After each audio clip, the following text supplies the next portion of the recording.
Welcome to Alexis Drinks, where we talk alcohol and today coffee with your favorite people. Today we're at Death of the Fox in Clarksboro, New Jersey. Let's go see what they're drinking.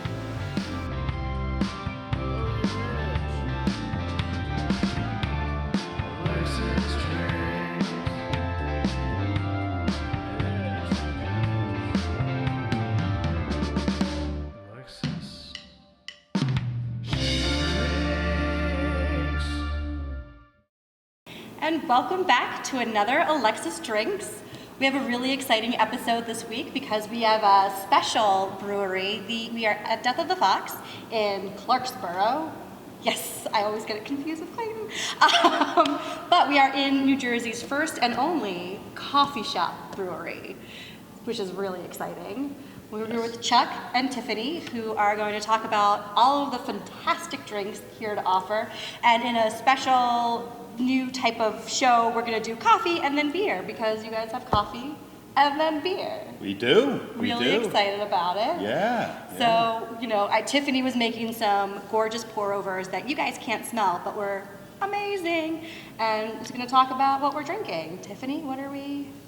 The first one we're going to sample is our flavored coffee, which is brand new, and it's called Caramel Cookie Crumble. So did Chuck tell you that I have the biggest sweet tooth, that I love all the things? No. This is just so delightful on its own. I don't know if you'd like any milk. Oh no, I like coffee. Sugar. I like my soul. Okay, yeah. I could drink this black all day long. So we typically, for the first year, especially once we opened the roastery, we focused on a lot of single origin coffee, like our Mexican, like our Ethiopian, and that's mostly what you'll get. But I think it was, our first official flavored coffee was called Flying Fox. Okay. And, with the promo, I don't give a flying fox. Right? I like that. But it was actually our holiday blend. Yeah. And it was really popular.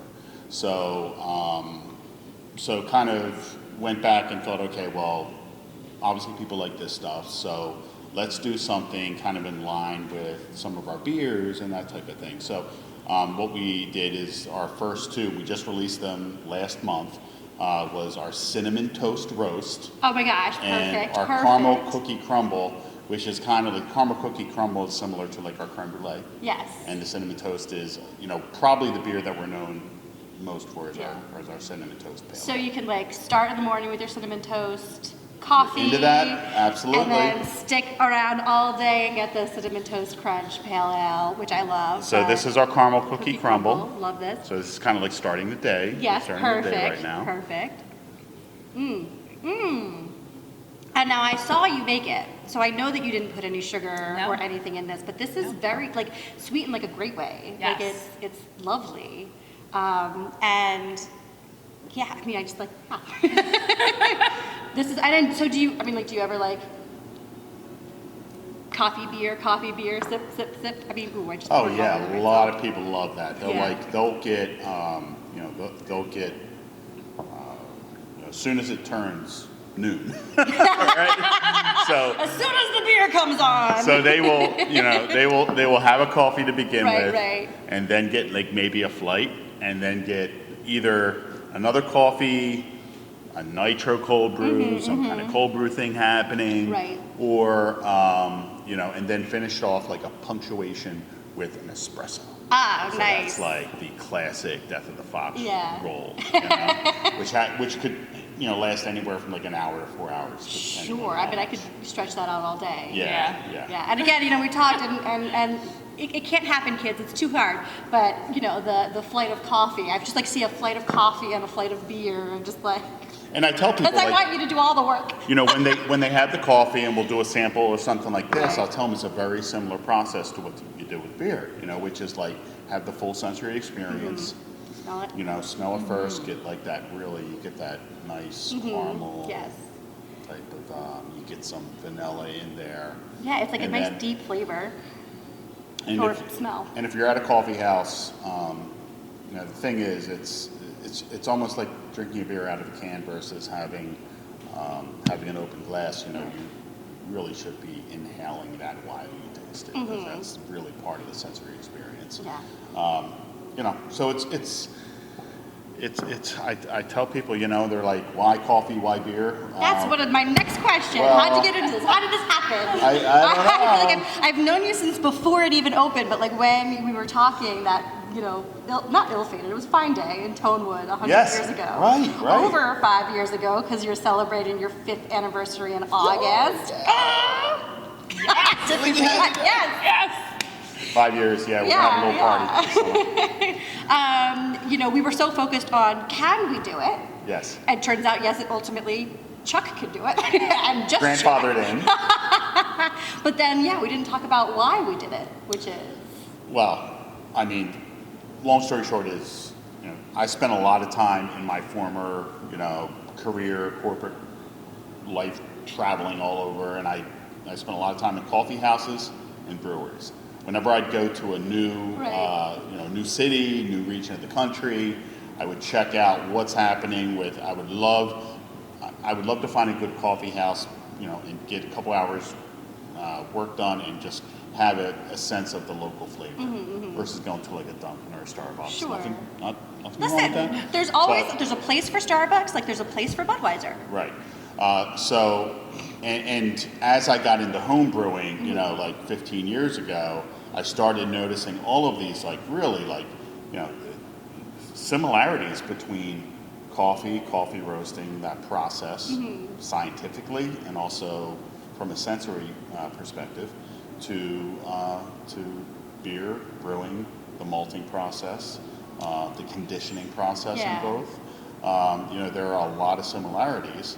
And plus, you know, if you think at it, and it's so funny because at the time I was thinking, if I do this, I want to be able to do it like 7 days a week and like totally leave my career behind and just do it full on.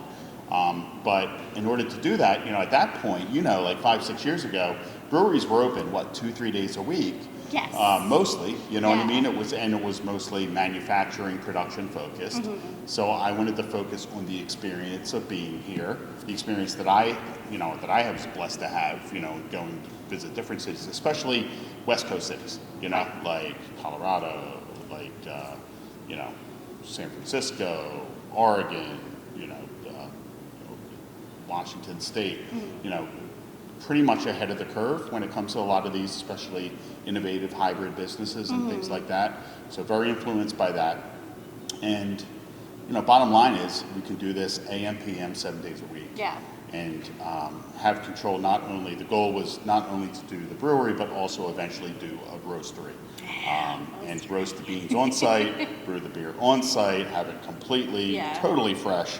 And, you know, 5 years in, that's what we are. That's awesome. That's awesome. And on that note, we have a second coffee We to do. taste.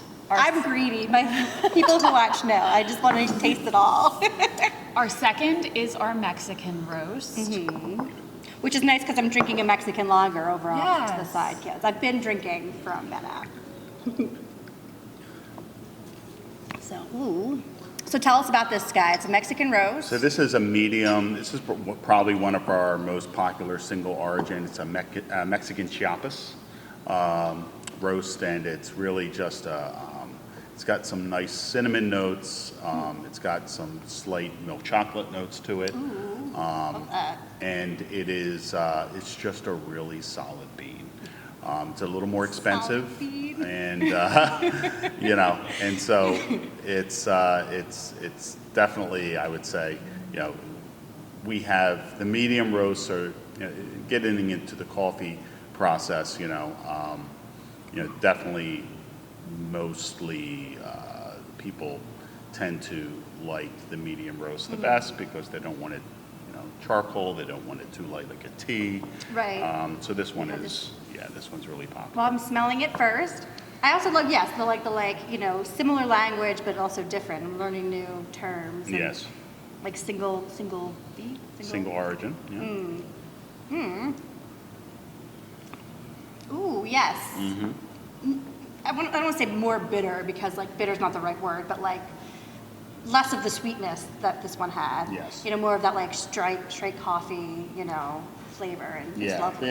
The other one was sweet because we literally added some adjuncts to it to make it, Adjuncts! Yes, and that's another word we use, but, outside of the coffee to be able Right. to flavor it, which again, but most of the time that we have the coffee stands on its own. Yeah. And the other thing that I recommend is, if you have a grinder, invest in it. Yeah. You can It's ground the subject. coffee yourself. I have done it by Yes. hand. It's been a thing. Yes. With my Chemex and my AeroPress. I also see that you guys have and I'm obsessed with this. I know I said earlier that I like my coffee like I like my soul, just like black and bitter. But but I also saw that you had a Reese's peanut butter cup. Is that a coffee option?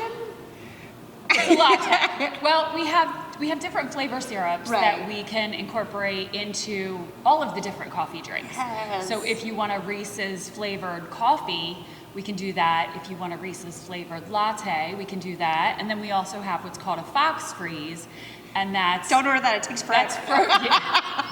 We're happy to make it. It is a little extra work, but it is a blended. We add ice and some milk and the flavor syrups, and we blend it in the blender. So it's a Amazing. nice frozen, great for summertime. Top it off with whipped cream. Love dust that. it with a little bit of cocoa powder, and Love that. Start your day with a Fox Freeze. Slide right into a nice, summer beer, Yep. Mexican lager, if you will. yes. We're gonna pause for a second because the next thing we're gonna drink, we have to go off screen for. We're gonna have an espresso because I need to be more caffeinated.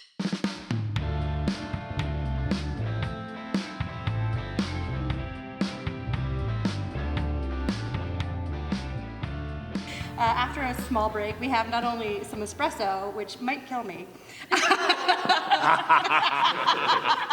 No, I'm very excited about it. It smells amazing. But we also have a nice crossover Nitro, which the beer drinkers will recognize, but it's not beer, it's coffee, which is very exciting. It was, it's a fun pour, fun, gorgeous little thing. So iced, well, not So iced, let's do the nitro Let's first. do- okay, cool. We're because drinking this. we'll do cool. for cheers, hot. everybody. Cheers. Love this. Oh, that's very good. That's so smooth. Yeah, so the nitrogen takes away any of that residual bitterness, and it's kind of it's cool because we tell people it's we know nitro, so Yeah, I mean, a we're a brewery brewery, would. so we're gonna make sure that we have a very good Yeah. quality nitro coffee, and we see it just especially over the summer. It's Yeah. incredibly popular. Oh, Not yeah, as much this during the is- winter, but all iced coffee and everything. So usually I reserve that tap just for 6 months in the summer. Nice. And so, what bean do you use, or is it do you change up which? Usually it's a pretty standard bean, like a Colombian. Like this is a Colombian and a Honduras. Okay. So kind of a South and Central American. And it's again, a very what you want to do with a nitro coffee or any cold brew for that matter is just a really nice, even, not too extreme one way or the Yeah. other. Nice. Well, this is delightful. Thank you. And it came out of the tap. So cool. Love that. It's, I've So- only ever seen it once before at La Colombe in the city. And it's funny because someone just asked me recently, they're like, what's your favorite coffee shop in Philly? And I'm like, I know one coffee shop in Philly, and that's just La Colombe. So don't go by me. And then we went to a cute little something. But it's Yeah. cool. It's on tap. It's coffee on tap. Love that. It's, and a lot of places have it in cans, but seriously, the nitro is Yeah, best, it's served delightful. fresh, directly from the keg. Yeah. So this is the opposite of that.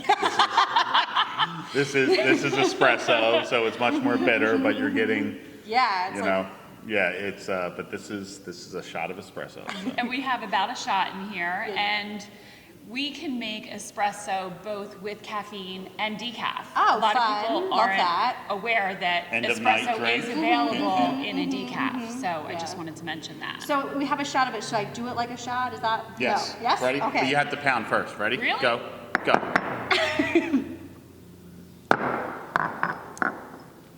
yeah. I can't say I've ever done that before. I usually sip it. Oh, that is, yeah. It was like a, coffee to the veins. I wouldn't recommend, everybody do that, but I knew you. Chuck knows me too well. And on that very caffeinated note, we're going to take a break. We're going to hear from our sponsor, BruYou, and then we'll be back with beer that Chuck brewed for you. Me.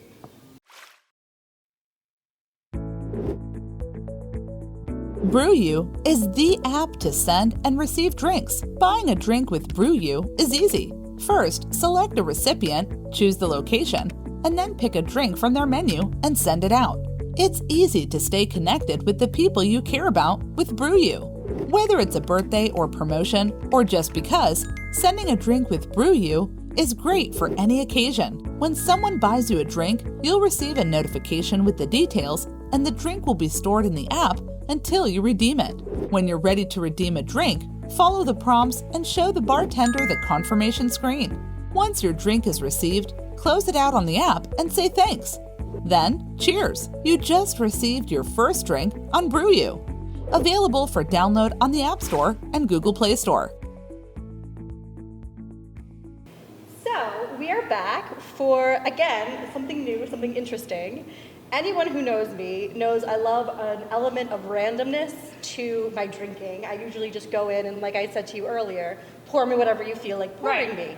At Death of the Fox, they let even more randomness happen with this wheel of beer. So we're gonna pick a flight using the wheel, and I'm really excited about it. But it has to go around at least a full time. Oh, okay. I think it did. Ooh, Hazy Crazy. Hazy Crazy? So Hazy Crazy is one of our flagship IPAs. Glorious. All right. It definitely went around at least once. Sunshine Patriot. Okay, so that's number one. All right. Ooh, a Hessian Kolsch, which is awesome because we're going into summer and I love a good Kolsch. Another one of our flagships, and it's usually on tap year round. Oh, nice. We try to keep that on tap. And my the favorite. Lima, very exciting, Mexican lager. I think we've got a great flight here. We'll be back with... So the Chaos Gods have spoken, and we have 4 random beers from Death of the Fox. Randos. Love it. Yes. So what are we drinking, and in what order? Chuck, take it away. Okay, so even though they're random, we're going to start with lighter and go darker. I think that's probably go best, like more, less flavorful, more flavorful. Yeah, the choices were random, but there is a method to the madness. Yes. So our lightest one, and actually the lightest one we always have, is our Hessian Session, which is a Kolsch. Ah, I love a Kolsch. And Cologne, Germany. Just straight up, nice, light, crisp. Not very hoppy, Right. but just a very drinkable beer. I like the grain forward styles. It's mine. Or malt forward. I keep saying grain, I don't think it's right. Ooh, that's a nice one too. Right. Yes. Again, so if you're not into hoppy beers, a Kolsch is a great style to experiment with because, the hops are not the stars, which is really exciting. And the other Kolsch that we're kind of known for, which is the blueberry muffin, which is kind of, it's definitely one of our flagships. And sure.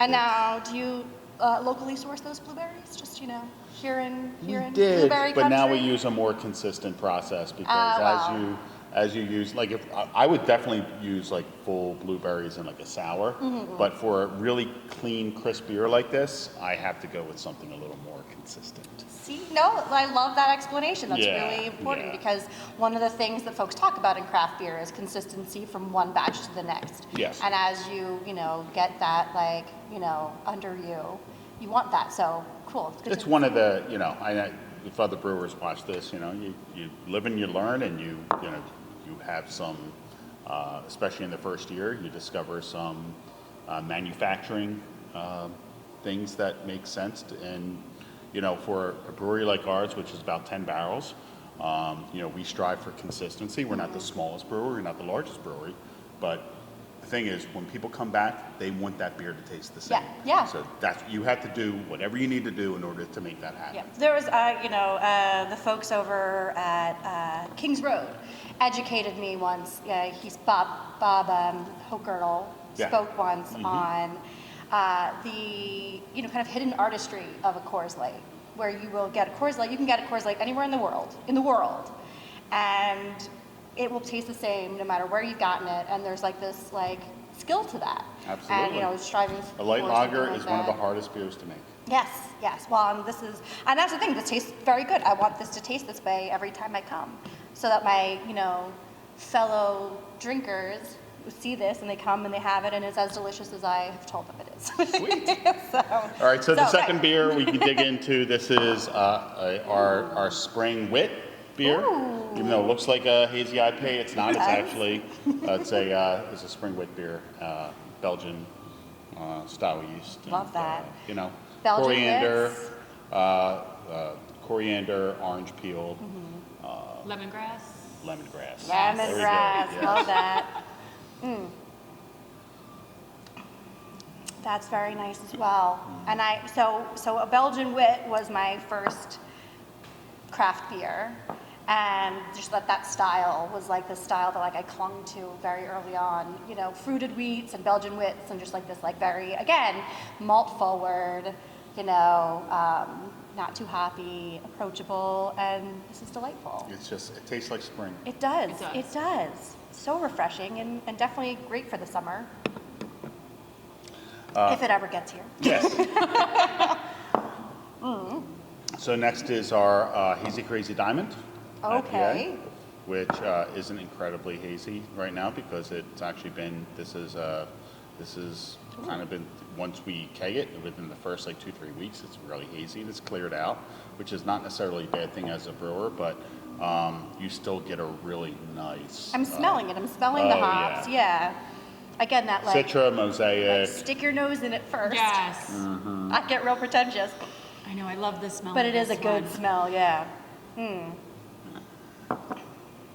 Ooh, yes. So it's a good East meets West Coast IPA. Okay. It's not a... it's a little piney. But it's you also get a little bite at the citrusy, end, yeah. but it's not necessarily like a big cloudy hazy IPA, but it's one that people love, and it's our flagship IPA. Yeah, listen, again, I see the flagship. I love a good flagship beer. If someone's asking me, what's a good IPA to try that won't burn your face off, this is, it's important. There's a place for all of the styles of beer, but this is a delightful, I think, representation of the style, because you taste those hops and you can really appreciate what's going on in this beer, which I love. But it's also clean and bright. Yeah. And it's not too thick and doesn't have lactose in it or anything. Yeah. I have a vegan cousin who had a milkshake. Her husband ordered a milkshake IPA. She's vegan. He's lactose intolerant. or a milkshake stout or something. The next day, she called me. She's like, "So when they said lactose, they meant lactose." I was like, "Yeah, didn't even think about that, because I'm just going along and drinking," and she was like, "We had a very rough night." Yeah, we get a lot of customers who ask about lactose. Yeah. Glucose, gluten, lactose. Yeah. That's why you have the seltzers. I think seltzers are a great thing, actually. I do, There was too. a bias against them, but look, here's the deal. You know what? If you make a seltzer, make it a good seltzer. Right. That's my thing. And you know what? It brings more people into the craft beer community. It's cool. I just dislike in general any attitude that closes the door on craft beer, on someone's taste, on anything, anything, right? If someone likes a seltzer, make a seltzer, bring them in and be like, "Oh, if you like this seltzer, have you tried this beer that's very similar in flavor or profile or something?" Because you never want, and that's what I love about most of the breweries that I go to. It's always very well, how can I teach you more about beer? How can I, be this? Tiffany and I were talking about this off camera, sorry guys, about just being ambassadors to beer for folks who think they don't like beer and they just haven't met the beer they like yet. You know, we've had some customers now that we've been open for 5 years who started as novices, you know, like 4 years ago, and they would have the Hessian, you know, and we slowly bring them along to different styles. Yeah. And, you know, it's really cool, you know, because especially the older generation, because guess what? Older people, especially people in their 60s and 70s, they never had the benefit of having great beer. Right. Their entire life. Right. They just They used to had mass right. produce. Black Label, Peels, you know, whatever, old Milwaukee. You know what I mean? Like, not until the mid-90s did you start seeing the selections available. Yeah. So I think that's been terrific. And you know what? Some of them are just like, whoa. Yeah. I wish this was, you know, around 30 years ago. Yeah, well, so my dad and I my dad took me on a trip to Europe that was supposed to be for him and someone else, and I got to go instead. So great. Yay. But, you know, we called it the Beers, Battlefields, and Bruges Tour because, he wanted to see all these World War II sites. I wanted to drink all the beer. And we had gotten to, our third or fourth just bar, you know, whatever. And they poured us beer, you know, they poured me, you know, my beer, and he was like, you know what I've noticed that I think is so cool? It's how they pour the beer in the glass that's branded for the brewery. Yeah. And I said, yes, they do that, but it's also because have you noticed that I'm getting different styles and they're coming in different shaped glasses? And he was like, yeah. I was like, yeah, that's it. There's a style, you know, there's glasses for each style. We're in the land. Optimize the taste. Right, we're in Belgium. You know, they're going to 100% give you the style. Especially in New Jersey, where our industry is only, it's almost a whole decade old. Almost. This year. No, this Yes. year. Wow. Oh, we should be doing a celebration. We should be doing a 10th anniversary. Signed in 2012, but enacted in 2013. Okay, fair. But sign. We should do a I'm gonna start talking to people. Sorry, I got so nerdy just there. But yes, our industry. I know. Our industry is just a decade old, and so we don't know so much about those many different beer glass styles. Love that. Anyway, sorry. So the last one I'm going to let Tiffany talk about. Yes. This is her favorite beer. Oh, this is my of all favorite time. beer I ever. This is our Salima. It is a Mexican dark lager with a hint of salt and lime. And I love that because, again, so we were talking earlier about how when you hear salt and lime, you think Goza. People Salt and also lime think is a big. Corona. Oh yes. So fair. when it's dark, they don't know what to do with themselves. Yes, I did not know what to do with myself. I was like, did she pour me the right thing? Because she said Mexican lager and there's a lime here. So we're in May, and this was our Cinco de Mayo release. And Nice, glorious. it is definely one of the beers I'm most proud of. Yeah, it was beautiful. I did the happy dance when it came back. It's on TikTok, find her. And I love that. And we talked about, it's refreshing, it's sparkly. Sparkly is the thing that I say now. It kind of, feels, it's just very, crisp, and I like that. I feel like it has some cola characteristics too. Yeah, no, big fan. I think the Big salt, fan. it tends to gives you a really a flavor explosion when you first have it, because you're tasting the lime. You're tasting, it's definitely a malt forward. The malts are there. It's a lager, so we age it longer, and therefore it tastes different than an ale. Yeah. It's a little, it's cleaner. It's got a different type of mouthfeel, and it's one that people ask for all year long. But this is the time. Remember when we found that one sixtel in the back and then you Yes. posted on social media? It was gone in an hour. People converge. Listen, I would travel down to Clarksboro for this beer. But also, as we wrap up the show, we have one more. Yes. Because it's a spring celebration. It's a 10th anniversary party. Kidding. Because what we need is more beers. Actually. Yeah. Yes. So this is something that we're doing just this month, and it's Sour Month at Death of the Fox. Love it. We love our sours, and so Sour MAYnia. Sour MAYnia. MAYnia.